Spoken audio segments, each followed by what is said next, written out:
So what is technical debt? Well, technical debt is the cost of making technical decisions which are made for reasons of speed, simplicity, or budget, that while making life easier in the short term, they actually result in lower productivity or increased business costs and risk in the longer term. Now, most often this definition is used in relation to technical issues such as programming, and this is what we're going to discuss primarily today, but it also affects other business processes. For example, when knowledge workers are forced to do repetitive tasks that could easily be automated. So how does technical debt actually emerge? Well, in the world of business and technology, the rapid implementation of new technology is one of the key drivers of growth for any business. Because productivity gains, new customer growth, these things mainly derive from technological investment. Greater productivity leads to greater profits, so there's a tremendous incentive to constantly innovate and to do so quickly and to be first to market. In business, there is always a battle between a desire to maintain high standards on the one hand, so that technical debt does not emerge, and the need for rapid delivery on projects. So what are some examples of technical debt in the software world? Well, you've got outdated dependencies. This is relying on older technologies, for example, older JavaScript libraries like jQuery. Now, they were a really good fit for delivering technology quickly to a web front end in years gone by, but as the technology has progressed, over time, new technologies have emerged, frameworks such as React and Angular, which are more in line with the idea of having modular, reusable, or you might call it orthogonal code.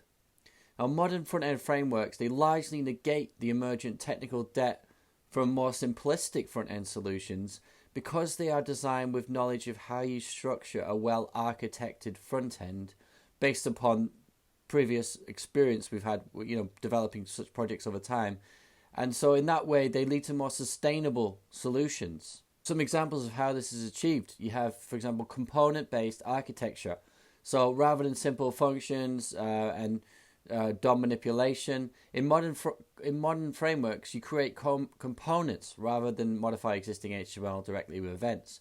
And for example, React is built heavily around a component-based architecture, which provides modularity, reusability of code, and this makes it easy to scale complex applications. Also, you've got the concept of the virtual DOM, which you have in React. So this is like a virtual DOM built entirely from JavaScript, from components, and this results in faster rendering, better performance, and greater modularity. So that leads to, of course, lower technical debt, lower entropy. You've also got mobile app development. React Native, that's an extension of React. It allows you to build mobile applications for both iPhone and Android using virtually the same code base. This saves a lot of development time, resources, and that also leads to a reduction there in technical debt because you're not having to maintain dependency on different solutions to make your app work as well as your web work. You've got a very tight code base there with shared components, and it's all about creating shared, reusable code.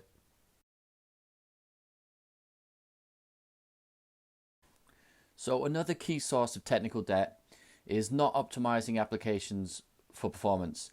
This is one of the key sources of technical debt that I've personally experienced. A lot of developers can understand a language or framework very well, can deliver features, but it's very common situation that what gets neglected in the rush to deliver new features is to optimize applications for performance. So, many times in the past I've worked on projects where there's been kind of inefficiency in how data has been queried, a lot of requests going on that could be further optimized. And particularly on older projects, you can experience something of like a grinding halt in performance where you just run into a hard wall of scalability issues. And, this is a problem. It might take years to emerge, but once it has emerged, it's very difficult to mitigate that. When applications start to run slowly, simple optimizations aren't a possibility. There will often seem to be a need by developers to actually rebuild the entire project in a newer framework or technology to gain, probably realizable performance benefits, but really the need for that often derives, in my experience, from the failure to use well-established performance optimization solutions like caching during the project's infancy. So one of the most common examples of technical debt in pretty much every project is a failure to code with sufficient abstraction. Now, abstraction is a software development principle. It's a fundamental concept that involves simplifying complicated systems by representing them in a more understandable and manageable way. It's a way in which the engineers can hide unnecessary details whilst exposing the essential aspects of a system. So this, and therefore making it easier for developers to work with and reason about the software components in an application. Now, common examples of abstraction include design patterns such as service-oriented architecture or microservices. And this is where you have an application comprised of multiple distinct services. For example, you might have a service for handling users. You might have one for creating content like a CMS. Could have a CRM even for handling customer interactions. Now all these would be separate applications which communicate with each other via APIs. Documentation serves as the background of any successful software project, providing crucial insights into code functionality, design decisions, and implementation details. When documentation is lacking, outdated, or unclear, it leaves developers grappling with a variety of issues. One of the immediate consequences is the steep learning curve for new developers entering a project. So what is the solution to technical debt in software projects? Well, the solution really is to implement a set of coding standards or philosophy which mitigates the tendency for entropy to set in and to cause a formerly successful productive business to slowly decline. Okay, so what is entropy? Well, entropy is a measure of disorder. In thermodynamics, it refers to the amount of energy available to be used in a system. Now, over time, complex systems tend towards greater entropy. So the ideal system is one which can effectively mitigate and prevent common sources of entropy to allow the system to continue to function effectively at a high level of productivity or energy output for an extended period of time.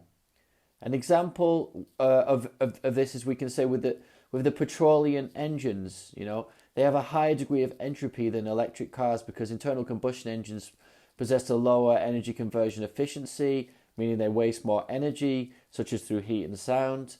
They also lead more readily to the production of waste through the inherently inefficient and destructive process of internal combustion, which has more moving parts and leads to broken components more readily.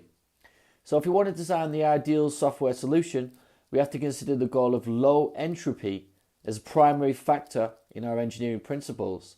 We need to be focused on all possible aspects whereby entropy can creep into the system through the choices we make. So how do we begin to design a low entropy software solution? Well, to begin with, we look at documentation. That's the starting point. We commit to the idea that our system design choices, our coding decisions, must all be adequately documented with the goal of future developers being able to understand to a basic level how the entire system operates within a short time frame, say 1 day ideally. And we also commit to documenting the system for stakeholders. This includes other members of the business and all customers. So for example, clearly documenting any APIs the business creates and update them continuously. Clearly documenting which technologies have been used and why they've been used and any technical debt incurred by these decisions. Also, we need to document what dependencies exist in the system, such as a requirement to use certain third-party APIs. The most important software design principle we can adhere to is abstraction.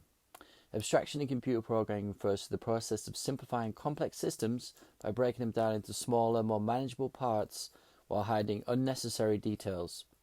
It involves creating high-level, more generalized concepts and interfaces that allow developers to work with the system without needing to understand all of its inner workings.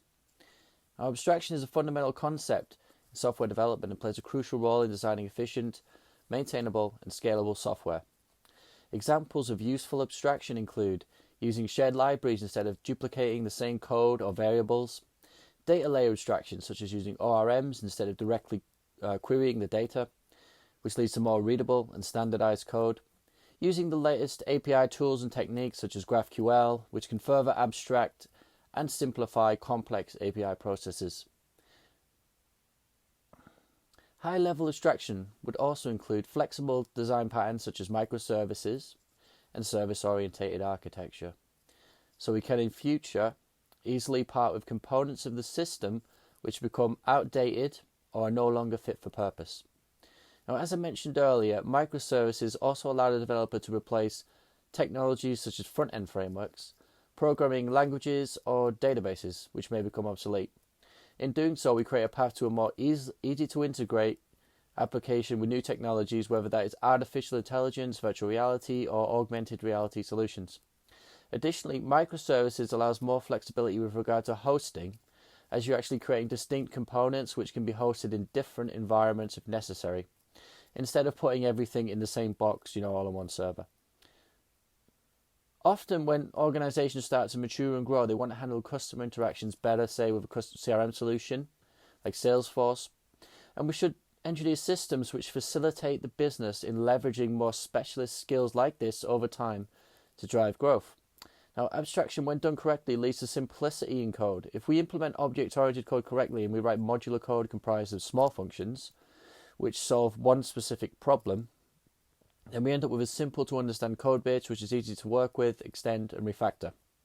Now, in the book Clean Code, Robert Martin suggests that the functions really should be no longer than 20 lines as a rule. And if you're writing code which is longer than that, it's an indication that there isn't really enough modularity and abstraction in the solutions that you're writing. Various code quality tools do exist to monitor code quality.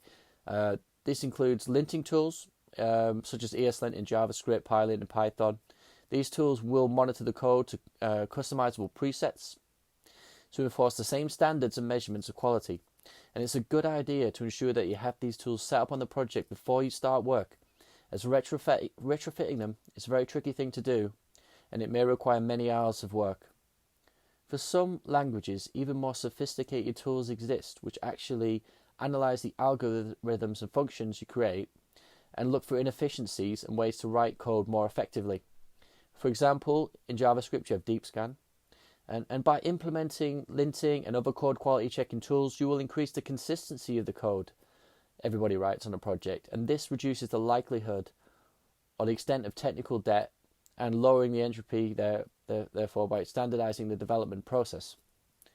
Test-driven development, this is another important principle for low entropy. It's a vital way to reduce the risk of technical debt, writing automated tests on a project so that all new functionality delivered is supported by tests the developer writes. And these tests, they verify the correctness of the solution. And all major languages support automated tests these days, and you can integrate a test coverage monitoring tool which will check to what degree the code base is covered by automated tests. This test coverage metric typically is expressed as a percentage, and it gives a good indication of the probability of encountering bugs in the application. In addition to reducing the probability of bugs, tests will also support the existing documentation, as it then becomes very easy to understand what a particular function is supposed to do, which the developer has written, when it's supported by functional and unit tests. By writing tests as you code, there will be more confidence. It'll be a great deal of confidence there to rethink solutions. Because you're going along, you're writing a test to support it, and you're looking at whether or not this solution actually makes sense, or it could be done a different way that's better. So you're checking your work more by doing this process. Another important principle for reducing entropy is routine collaboration and communication. So this is the process of communicating together as a group and sharing ideas for solutions. And in this way, the team is far more likely to retain high standards and consistency in their output. Now, ways to collaborate and communicate better include daily stand-ups, video calls to check through progress, use of efficient online communication tools such as Slack, project management tools which support different methodologies such as Jira, code reviewing each other's work, and that way you assess the standards together as a group and decide what the standards are going to be. Paired programming is another great way. You can use screen sharing methods to work together on the same block of code. So in conclusion, this is about setting high standards, doing the right thing, essentially, writing code with love and consideration of the bigger picture. By focusing on a coding philosophy and mindset which seeks a lower entropy, you'll be creating solutions which promote high standards at your organization and ensure the long-term viability for the projects you're creating. Now, it's easy to rationalize taking shortcuts and staying with techniques which are more familiar to you, but it very likely won't lead to the best path for you or the company you work for. It's far better to try to do things the right way and sometimes fail than to obtain short wins which lead to much longer-term pain.